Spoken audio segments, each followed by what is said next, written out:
50, Bentley, Wizard, this is not a rap channel, and you're not 50 Cent. Okay, well, this is a car that he actually used to have. Let's take a look at this sweet Bentley Continental GT. Let's get started.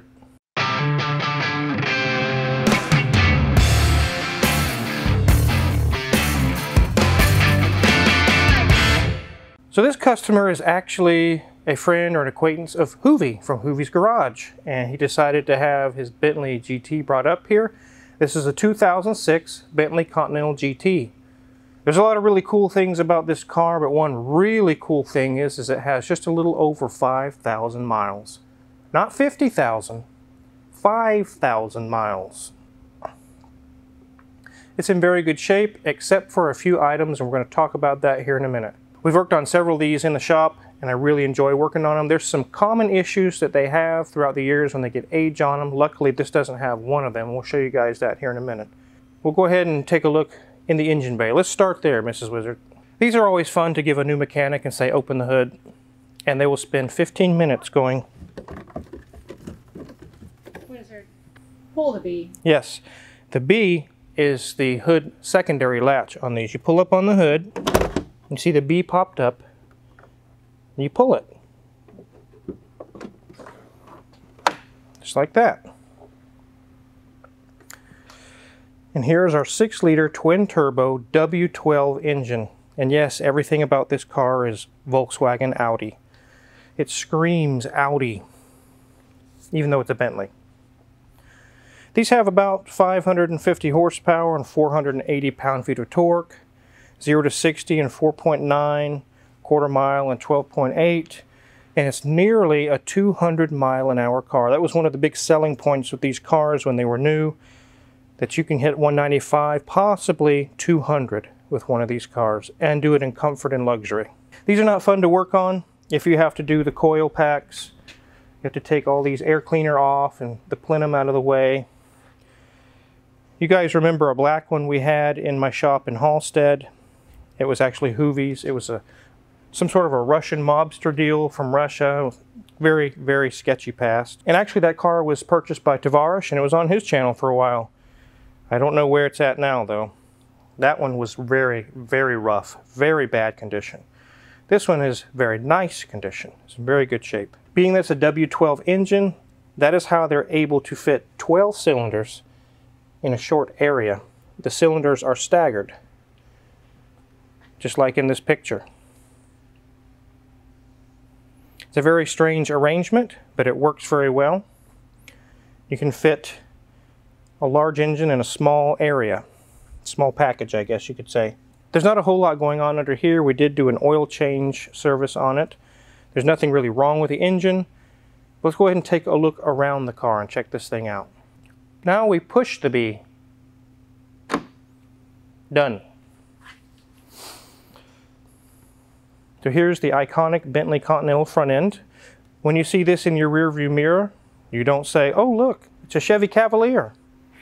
You know that is something special. And a lot of people who are not affiliated with some of the upper end, high end, exotic and luxury cars, they would say, I have no idea what that is, until it passes and they see the flying B and they're like, oh okay, that's a Bentley. And it has the B on the center caps on the wheels. Big 19-inch wheels. I actually like the styling of these wheels. They look really, really good. This car is in very good shape. Some of the cars that come into the shop are not in such great shape, but this one is in very good shape. And again, the very beautiful rear end of a Bentley Continental GT. I love these. They're very, very cool. So in order to get the hood or the bonnet opened in the front, we used the B. And also in the rear with the trunk hatch, we're also going to use the B. But there's no pulling involved. You just push it. Just like that.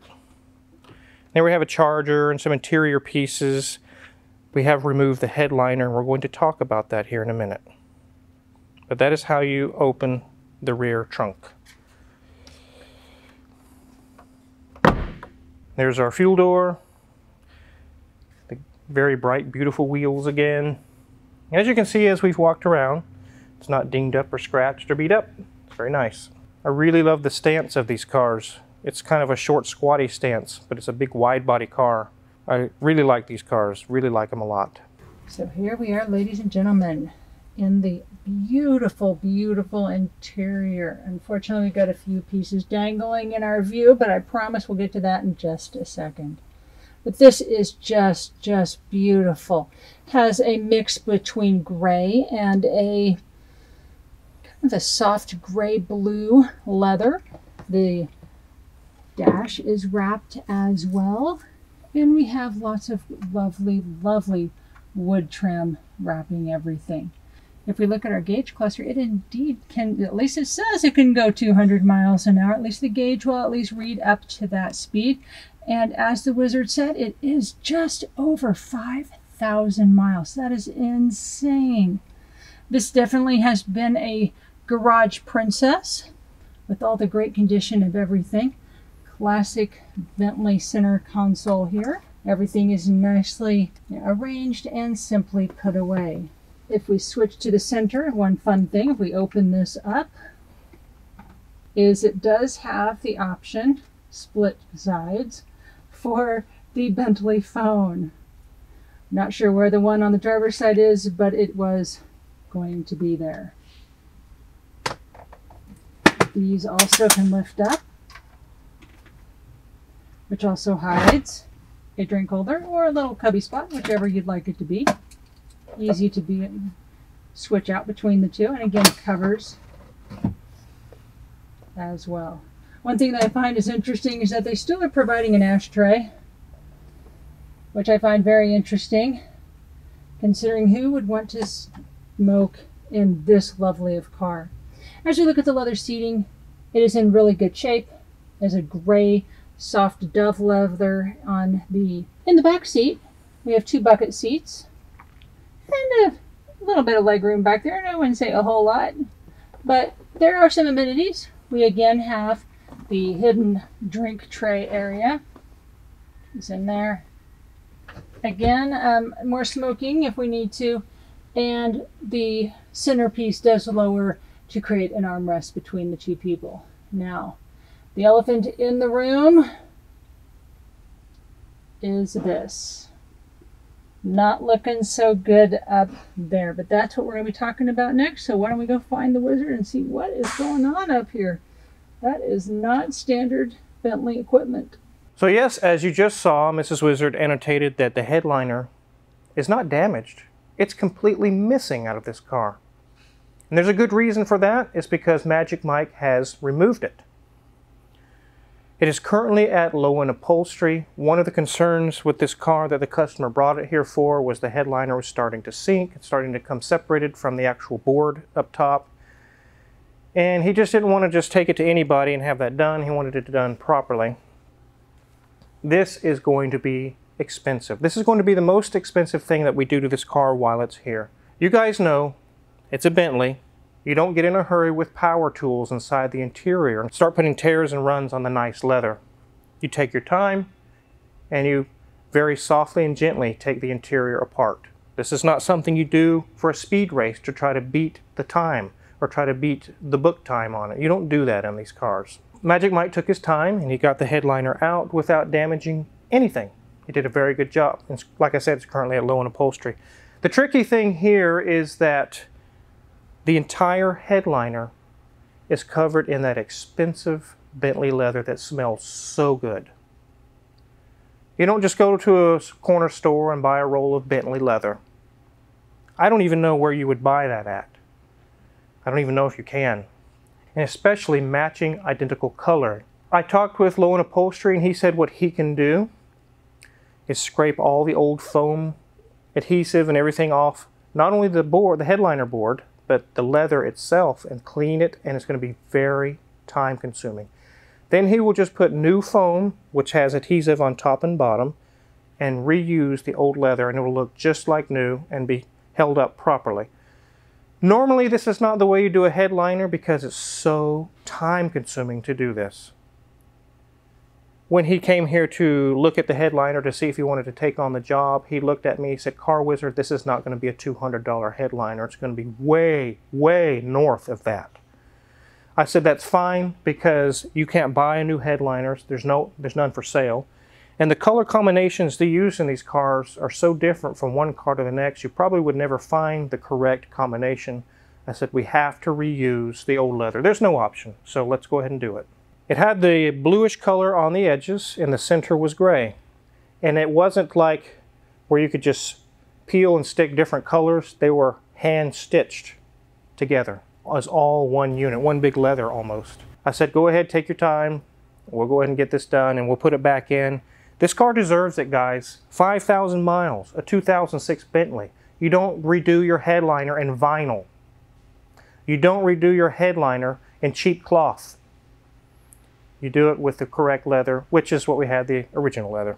Just like with any Volkswagen, Audi product, the Bentley, a Porsche, a Lamborghini, we're going to have to push two buttons that turn off the suspension system and put it in jack mode. Then we can lift it up and we'll show you guys the underneath. So Car Wizard, real quick, people in previous videos have asked what would happen if you didn't put it in jack mode? It could cause the system to alarm out and have warnings. It would also go completely flat, very likely, and that won't be fun to get off the lift.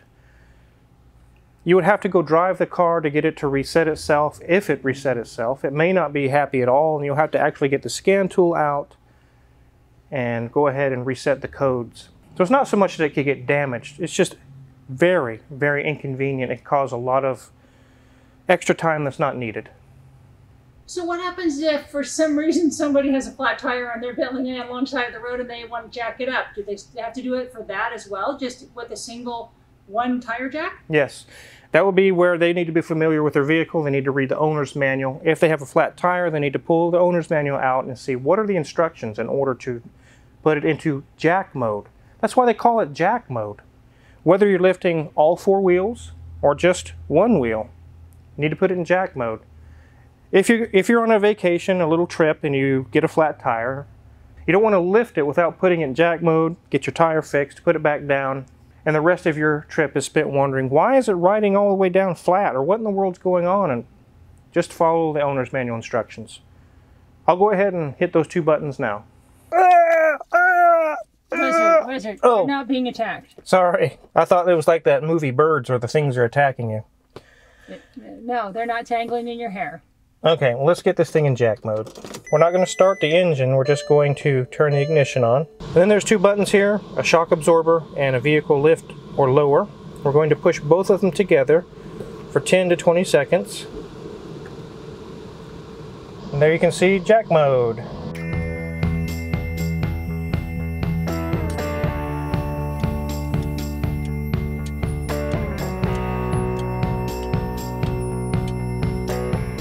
So being this car is extremely fast, it's going to be also aerodynamic on the bottom as well as the top. So it has lots of panels and things to take off to do an oil change, which has already been done. But we'll go ahead and check. We can actually look through here. You can see condenser, a little cooler. Make sure there's no damage or anything going on in there. There's not. Go ahead and check this wheel. Got big beefy brakes. Nothing loose there. Sway bar is good. Ride height sensor is good and connected and doing well. Here's our air strut. And everything else looks good. Nothing's loose. CV shaft is good. We'll go over to here. Brake pads are about half gone, but they're still good. Nothing loose. Sway bar link is good. CV shaft is good. Everything looks good there as well. So here's the transmission, and this is actually all-wheel drive. So as you can see, there's like a aluminum or something colored tube that goes alongside the transmission to the front. That gives power to the front wheels. I don't know if you guys can see them, but there's tons of vacuum lines and things up in there that frequently crack and cause the engine to have a rough idle, have all kinds of issues. And unfortunately, the only fix for that problem is engine out. This entire powertrain comes down. And most people go through and replace all the lines along the firewall in the transmission tunnel with steel lines. I've seen people upgrade them to steel so it doesn't happen again. There is no way to get to those except for dropping the engine. I've had actually a couple people call Crazy D in the office and say we want to get a quote on getting those lines replaced. And we tell them it's an engine out job. It's going to be thousands of dollars. That instantly usually kills the deal. They're like, oh no, I'm not doing that. Sorry, that's the way it is. So that is a common issue with these if you're looking to buy one. Here's our cats. You can tell this was made in an era where people weren't robbing cats and cutting them out and stealing them. So those would be easy to take if you wanted to. Although this car is awfully low to the ground to reach under there. Here's our dual fuel tanks, our drive shaft. Everything looks clean. It looks like it's 5,000 miles on it, amazingly. It's beautiful. Here's our exhaust. Here's our differential. Everything's clean, almost like factory clean. Brand new looking. Let's check these brakes and wheels over here. Brake pads are about half gone. Nothing loose there. Our ride height sensors are intact. Always check ride height sensors if you're inspecting your vehicle. You could have one of these little arms broken and cause a lot of grief. CV shaft is good. Sway bar link is good. We'll check over here. Brake pads half gone. Nothing loose. CV shaft's good. Ride height sensor's good. Sway bar link is good. And our air struts back here, actually air shocks, are looking good as well. Here's our two mufflers, and this is where a spare goes in the trunk. And thinking of tires, these look to be in very good shape. They still have the nipples on them even, but that can be deceiving. You can see the date code here. The year is 2012. So these tires are 9 years old. If they ride good and there's no issues with them, I probably would keep using them a little while longer, but that can be definitely something to bring up to a customer and say it might be time for new tires just because of the age.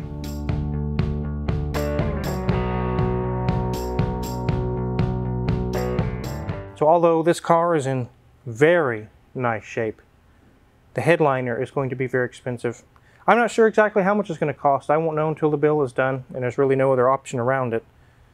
We'll get that taken care of for the customer. The oil change is done. We did the inspection. Everything looks pretty good on it. So these cars are really, really sweet. Other than the vacuum line issue I mentioned on top of the transmission in the tunnel and on the firewall in that area. Very tough to fix those. Thinking of things that are really, really sweet, Mrs. Wizard and I just purchased something that's also really sweet. It's not in the shop. I don't even know if we could get it in the shop. I don't think it would fit. And it's not going to be in the shop. But you definitely want to check the next video to see what that is. You guys are going to love it. If you're curious what kind of tools we use to pull the headliner on this car, check my Amazon affiliates link in the description below. All the tools I use in the shop are listed for sale there. We get a small cut, and trust me guys, they're tools that save you from pulling your hair out, even when you don't have hair.